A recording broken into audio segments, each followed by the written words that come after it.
So if your church has been doing Facebook Live like crazy during this quarantine, this video is for you.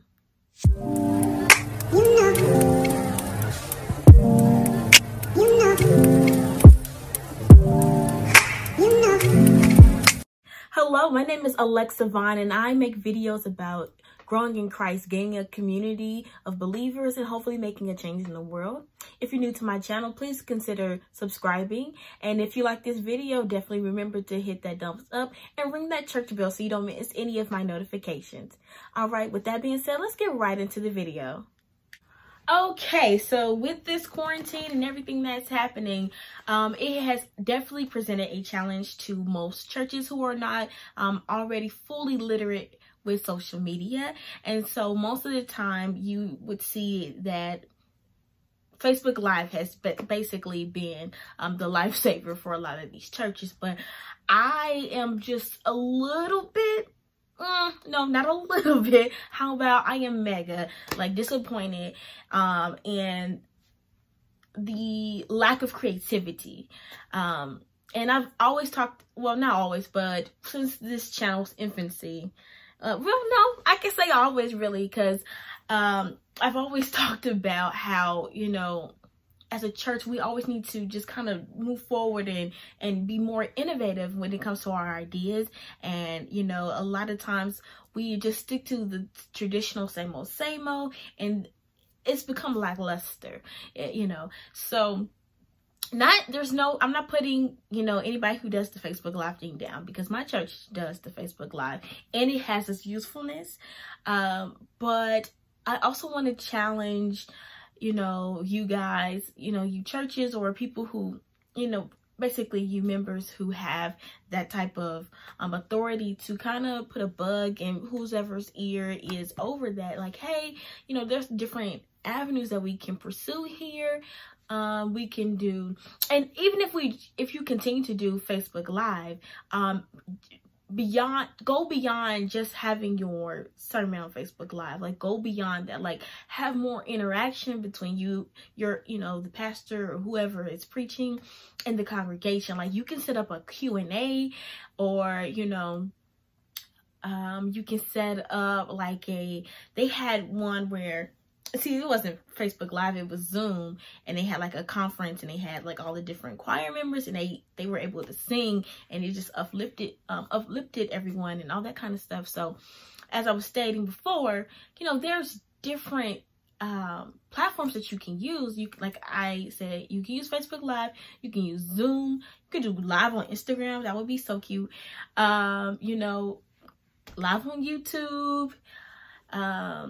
And there, I'm pretty sure there's all sorts of apps and things that are out now because of this. And it's like, you know, churches, like, definitely take advantage of this time. This is where you can truly branch out. And then especially for your young people, like, you can give them the reins right now. Like, this is, like, we were made for this. Like, we were bred for this. Like, this technology thing, like, we came out the womb, like, texting. Like, come on. You know what I mean? So definitely, like, ask them questions and how can we do this, and give them the authority. Like, say, you know what, go ahead and spearhead this project, and, you know, you can just hover around to be their support or help guide them if they need this, that, or the third. But a lot of these young people are so super talented, and, you know, I've talked previously about, you know, having that multi-generational, that cross-generational interrelationship between the two. So with your youth and with the adults, you know, this is a great opportunity to kind of bridge those gaps. You know, I just wonder if I'm the only one that's kind of been frustrated, but also inspired by this shift that's going on during this quarantine time. I think that for some churches, this might be a one and done, but for other churches, if you see the value, like, I hope you can see the value in this. Hope you can see the vision behind, you know, going outside of the four walls of your sanctuary. Your sanctuary is not the church, capital C. It's the church, lowercase. Like, remember that. So don't put all of your, you know, all your work and all your faith in just this building, because the church is the people, and that's who you want to reach. You know what I mean? And so why not go beyond that scope? Why not use this, You know, use this time so you can, you know, gain the knowledge, gain the tools. You know, hey, fund somebody to, you know, go on Skillshare or something like that and learn how to do editing and learn how to, you know, to make things better. Or like I said, these young people, and you know, you can still give them, because they might want to re-up on their skills. They might want to become even better at, you know, because of course they have like they are technology, you know, natives, you know what I mean? But they might want, you know, there's always things you can learn. You can always become even better at something. Like me, like, you know, I'm a tech native in a way, but also, you know, I have different struggles. Like, I don't like this editing and stuff like that. Like, I'm not really that great at it, but I've watched YouTube videos and I'm learning all the time. Like, you know, I listen to different podcasts, I read articles, all that kind of stuff. So that's the kind of things that I do so I can become better at this, so I can give you guys more quality videos. And that's the kind of thing that you want to instill in other people. Like, and not to say that older people can't do it as well, but it's like you have to have that drive. You have to have, you know what, for my church, I want to learn how to do this. I want to apply myself in this way. Or not to say that they are not, some old people, they code with it, you know, they can really do, I shouldn't say old, but you know what I mean. They can really do this. So, but it's like, give it to those people, you know what I mean? And let them do it. Like, I bet, like, you would be shocked at the certain people who, they just been sitting in the woodwork, like, you know, because they haven't felt like they could occupy the space that other people were in. And it's like, this is a great time to, you know, like, see what all these other people are made of. So yeah, this has been something I've been thinking about and kind of just meditating on, and talking with certain friends of mine about, like, man, like, this is a great time to, like, go beyond, you know, the four walls. This is a great time to really, like, reach people that we haven't, you know, because it's like, after a while, your church is just filled with the same faces, and or you reach a certain type of people, and it's like, man, it would be awesome if we could have a different flavor, a different, you know, so, you know, different, you know, like, you want it to be like multi-ethnic and multicultural, and, you know, different generations, different backgrounds. It's like, well, if you keep, you know, you, like, it's like when you go fishing or something, like, if you're fishing in the same pond, you're gonna get the same type of fish, you know what I mean? So it's like, go to a different spot, they have a different type of fish, because in this different area, this, based on the elements, based on the surrounding things, that this bred this type of species, you know what I mean? So it's the same thing for people, you know. And with the internet, it's just, it's so expansive that your reach is far greater than if you just can think about the blocks around you or your immediate community. The internet is global, you know what I mean? So your reach is just, it's just exponentially greater. And I think that some churches are going to take advantage of this, and they're going to really hop on this train. And some churches are going to be like, well, you know, that's over, and I'm going back to this building that I give, you know, everything to, you know what I mean? I really hope that my church doesn't do that. I hope that they see the value in this. You know, we don't know. I try to influence as much as I can. I definitely am going to keep, you know, the bug in people's ear about this. But, you know, we'll see what happens with that. But yeah, I just kind of wanted to see if anybody else was experiencing this type of frustration, or this type of just thinking about, you know, what the church could do, Jesus, just think about what the church can do. Like, what can we do in this age, like, where we're stuck at home, we can't congregate, like, and then how can, with these new tools, how can we foster this in the future? How can we make this something that continues on? And, you know, what are the possibilities we can do with this? Like, I think it's amazing. There's actually a YouTube channel called Pro Church Tools. And they are a really good resource for you. You know, I encourage, if you haven't seen them, check them out. I watch them all the time. You know, and they just, it's so crazy, because I'd be like, amen, amen, like, snapping my fingers, all that kind of stuff when they be talking, because it's like, they're really like the things that are in my head, and like some of the concerns that I have. It's like that's their mission, is to seize the 167, which is basically the hours that you're outside of the church, because you spend about 1 hour, maybe 2 hours, you know, in church, but then the remaining time you're outside of that. You're going to work, going to school, you know, going to grocery store, all that kind of stuff. Well, now we just staying at home, but you know what I mean.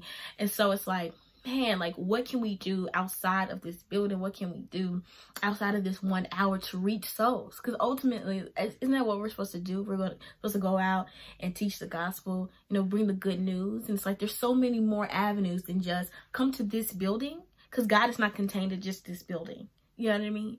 So definitely, if you haven't considered this, definitely, you know, do your research about it, of course, but definitely consider it.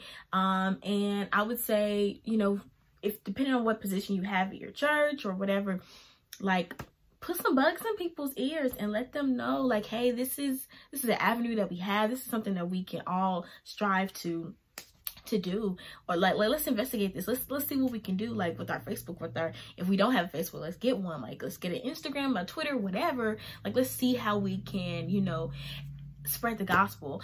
And I mean, beyond that, like, or not beyond, but adjacent to that, it's a great way for you to communicate with your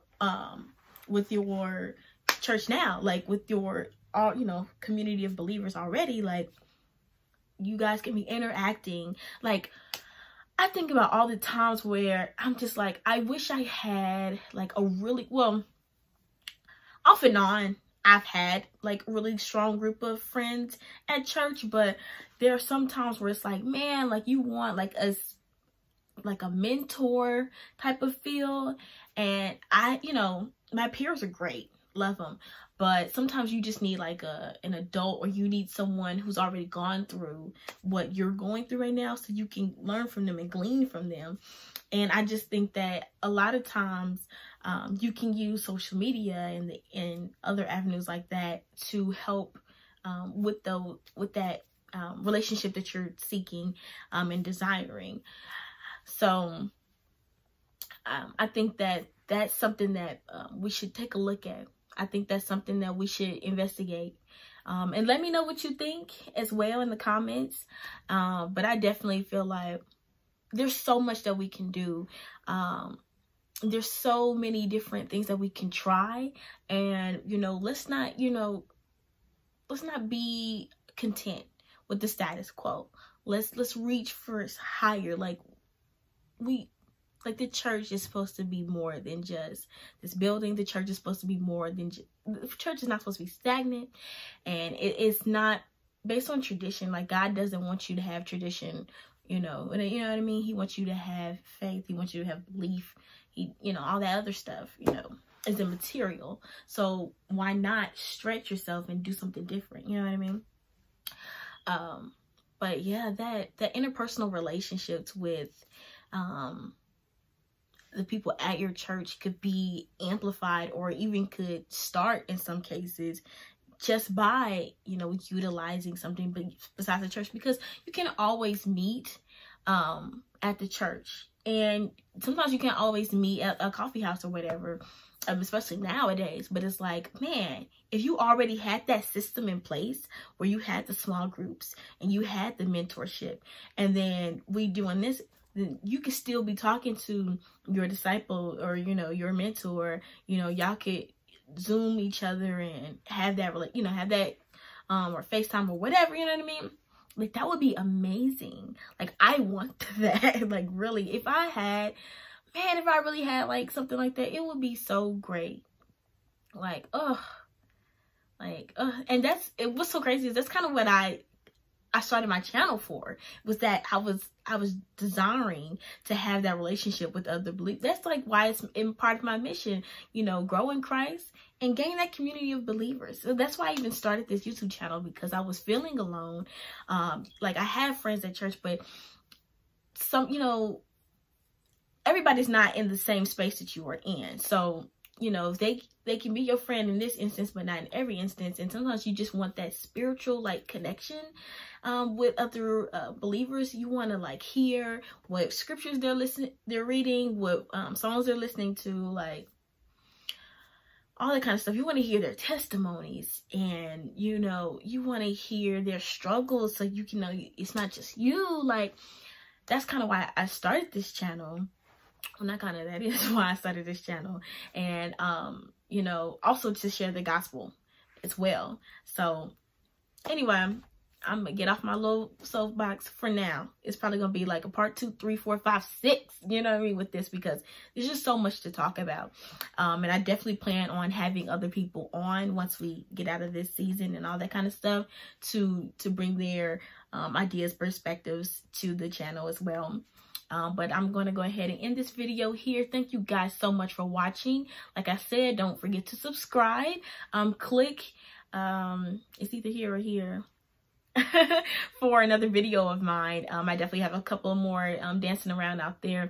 And, you know, like it if you liked it, and don't forget to share, and definitely leave me something down in the comments. Also, check the description box, because I like to leave different links. I have a link to my Instagram, and I also like to leave links to related articles and things of that nature. I'll probably leave a link to Pro Church Tools in the description, so definitely check that out down there below. And that's about it. Thank you guys so much for watching again. I've been Alexa Vaughn, and I'll see you next time.